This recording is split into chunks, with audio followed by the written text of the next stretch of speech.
Hello বন্ধুরা, আমি আগে যে দেখিয়েছিলাম যে বাড়িতে পারিবারিক অনুষ্ঠানে সমস্ত রান্নাবান্না, আজকে তৃতীয় পর্যায়ে আজকে করব পাবদা মাছ আর আমার অত্যন্ত প্রিয় আড় মাছ।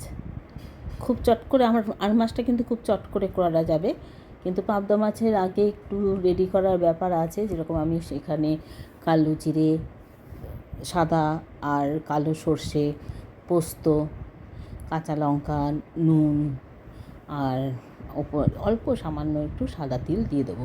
কাঁচা লঙ্কাটা একটু বেশি যাবে, তার কারণ হচ্ছে কাঁচা লঙ্কা দিয়েই এটা রান্না হবে, কোনো লাল লঙ্কা যাবে না বা লঙ্কার গুঁড়োও যাবে না। এমনি কাঁচা লঙ্কাগুলো যে পাকা সেটা আমি দিয়ে দিয়েছি। এটাকে আমি সুন্দর করে অল্প একটু জল দিয়ে পেস্ট করে নেব। মশলাটা বেশি আছে কেন, পরিবারের লোকেরা সবাই খাবে। মাছ প্রায় 3 কেজি 700 পাবদা মাছ। এবার আমি এটাকে গ্রাইন্ডারে ঘুরিয়ে নিয়ে এরকম একটা থকথকে মিশ্রণ বেরিয়েছে।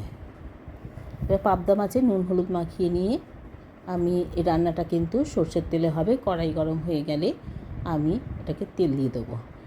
একটু মানে হাত খুলেই তেলটা দিতে হবে, তার কারণ মাছটা তো একটু তেলের মধ্যেই যাবে, মানে গায়ে মেখে মেখে ব্যাপারটা থাকবে মাছের। এবার আমার তেল গরম হয়ে গেলে আমি একটু নুন দিয়ে দেবো, কিন্তু পাশাপাশি আমি মাছের যা আরেকটা মশলা আছে সেটা করে নেব। হলুদ, লবণ আর আমি যেহেতু এটাতে লঙ্কার গুঁড়ো দেবো না, কারণ আর মাছের লঙ্কার গুঁড়ো দেবো বলে আমি এটাতে লঙ্কার গুঁড়ো স্কিপ করলাম। আমি কাঁচা লঙ্কাতেই আবার কাঁচা লঙ্কা ফেরেই রান্না করব। তেল গরম হয়ে গেলে একটু নুন দিয়ে দিচ্ছি, কেননা পাবদা মাছের একটা লেগে যাবার এবং সাংঘাতিক রকম ফোটে, ঢাল তরোয়াল সব লাগে। কতবার আমার পুড়ে গেছে, চোখে ছিটে এসছে, টসমা একদম মাখামাখি হয়ে গেছে, হাত পুড়ে গেছে, বহুবার এরকম হয়েছে। আর যেহেতু আমি চটপট করে রান্না করার সময় এতটা খেয়াল করি না, আমার আরও বেশি মানে গায়ে ছেটে, রান্নাঘরে ছেটে। এই যে আড় মাছগুলো এরকম একটু লাল লাল করে একটু ভেজে নিতে হবে, খুব বেশি ভাজা হবে না, যাতে শক্ত না হয়। এবার ওই তেলের মধ্যে আমি কাঁচা লঙ্কা ফোড়ন দেব আর কালো জিরে দেব। কাঁচা লঙ্কাগুলো আমি হাত দিয়েই অর্ধেক করে নিয়েছি, ফাড়িনি। আসলে সময় পাওয়া খুব মুশকিল, একা হাতে সমস্তটা তৈরি করা।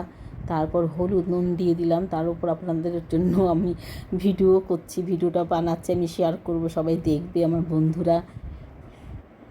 এবার মশলাটাকে জল দিয়ে আমি এটাকে একটু নেড়ে মশলাটা যাতে মিশে যায় দিয়ে দিলাম।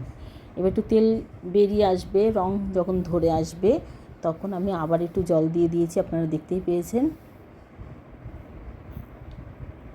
এই পর্যায়ে যখন আসবে তখন আমি ওই যে সর্ষে, পোস্ত, কাঁচা লঙ্কা বেটে রেখেছিলাম সেটাকে আমি একটু ছাঁকনির সাহায্যে ছেঁকে দেব। না হলে কি অনেক সময় গ্যাস অম্বল হয়, ওই খোসা, সর্ষের খোসা পেটে গেলে একটু গ্যাস অম্বলের সমস্যা হয়, অনেকেরই হয়। তার মধ্যে তো গরমকাল, একদম গরম পড়ে গেছে, এত গরমটা চট করে পড়ে গেল কি করে।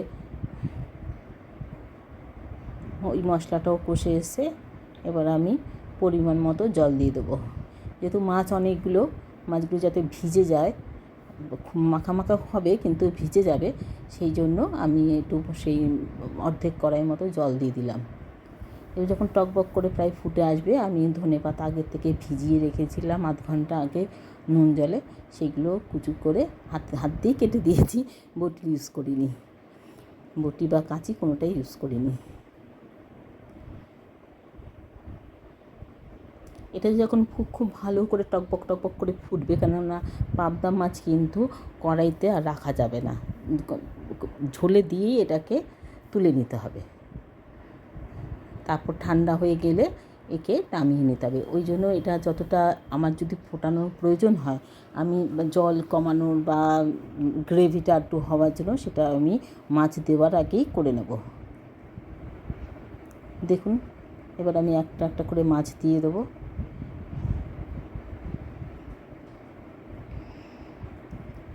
আপনারা কেমন দেখছেন সেটা একটু বলবেন আমাকে। আর সাবস্ক্রাইব করবেন, লাইক কমেন্ট করবেন, আর স্কিপ করবেন না, কেননা আমার প্রত্যেকটা রান্নাতেই কম সময়ে কিভাবে ম্যানেজ করে রান্না করা যায় সেই ব্যাপারটা বলাও থাকবে এবং আপনারা দেখতেও পাবেন। পুরো ভিডিওটা না দেখলে সেটা কিন্তু মিস করে যাবেন। এই যে মাছগুলো দিয়ে দিয়েছি, শুধু একটাই ফুটন আসবে, আমি এটা নিভিয়ে রাখবো।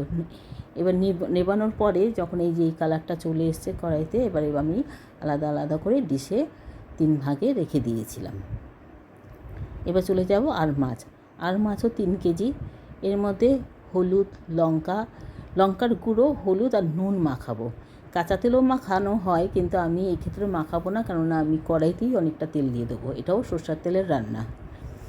এটা আমাদের খুবই ফেভারিট। আমাকে যদি অপশন দেওয়া হয় পাঁঠার মাংস খাওয়া হবে না আর মাছ, আমি কিন্তু প্রথমে বলবো আমাকে আর মাছ দিও, পরে যদি লাগে আমি পাঁঠার মাংস খাবো। সরষের তেল গরম হয়ে গেলে এখানে প্রথমে তেজপাতার ফোড়ন দেব। ভালো করে কড়াইতে আগে তেলটাকে, পুরো কড়াইটাতে যাতে তেলটা এসে যায় সেইভাবে নেড়ে চেড়ে দিতে হবে। দেখুন ধোঁয়া দেখা যাচ্ছে, যদিও এটা কারখানার ধোঁয়া নয়, এটা সম্পূর্ণ তেলের রান্নার ধোঁয়া। এবার তেজপাতা দিয়ে দিলাম। এবার তেজপাতাটা বেশি যাতে না হয় সেইভাবে আঁচটাকে একটু কমিয়ে নিয়ে আমি মাছগুলো এক এক করে ছেড়ে দেবো। আর মাছ কিন্তু ভাজা হবে না, শুধু উল্টে পাল্টে নেওয়া। যেরকমভাবে আমরা ইলিশ মাছকে একটু উল্টে পাল্টে নিই, সেইভাবে আর মাছকেও শুধু উল্টে পাল্টে নেব। আমি এরকমভাবে কিন্তু বারে বারে ভাজবো, কিন্তু সেটা হয়তো দেখানো সম্ভব হবে না, কেননা মাছ তোলা সেই ঝামেলার একটা ব্যাপার থাকে, যেটা এক হাতে কখনোই সম্ভব নয়। তার জন্য আমি ভিডিওটাকে একটুখানি বন্ধ করতে হবে। যে মাছটাকে আমি জাস্ট উল্টেই নিচ্ছি। আর এই যে আপনারা দেখছেন লাল লাল, এই লালটা কিন্তু লঙ্কার গুঁড়োর লাল, এটা কিন্তু ভাজার লাল নয়। দিয়েই সঙ্গে সঙ্গে এটাকে একটু উল্টে পাল্টে নিলেই হয়ে যাবে। আমি সম্পূর্ণ পুরোপুরি মাছগুলো ভাজতে দেখাতে পারলাম না, 3 কেজি মাছ আমাকে এরপরেও আরও অনেক রান্না আছে, সেইগুলো তো আমার যেতে হবে।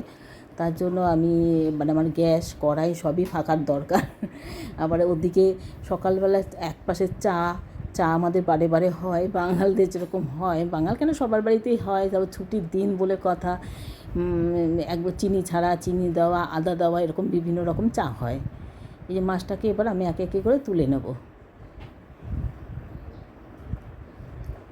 দেখে মনে হচ্ছে মাছটা কড়া ভাজা, মাছটা কিন্তু একেবারেই ভুল করেও কড়া ভাজবেন না।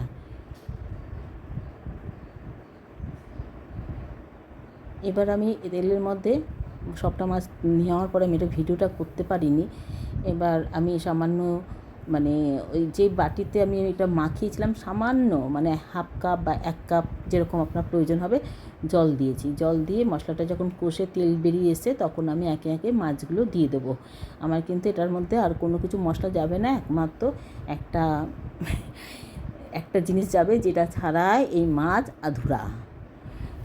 এই মাছটা যেমন তেল লঙ্কা পড়ে, তার সাথে একটা জিনিস পড়ে, সেই জিনিসটা আমি এক্ষুনি দেখিয়ে দেবো। এই যে ফুটে এসছে, আর নামাবার ঠিক আগে, নামাবার 4-5 মিনিট আগে আপনি এই মাছের মধ্যে হিং, আমি কিন্তু হিং জলেগুলোতে এখন দেওয়া হয় না, এখন তো লাল কৌটো পাওয়া যায়, সেই হিংটাই আমি ইউজ করব।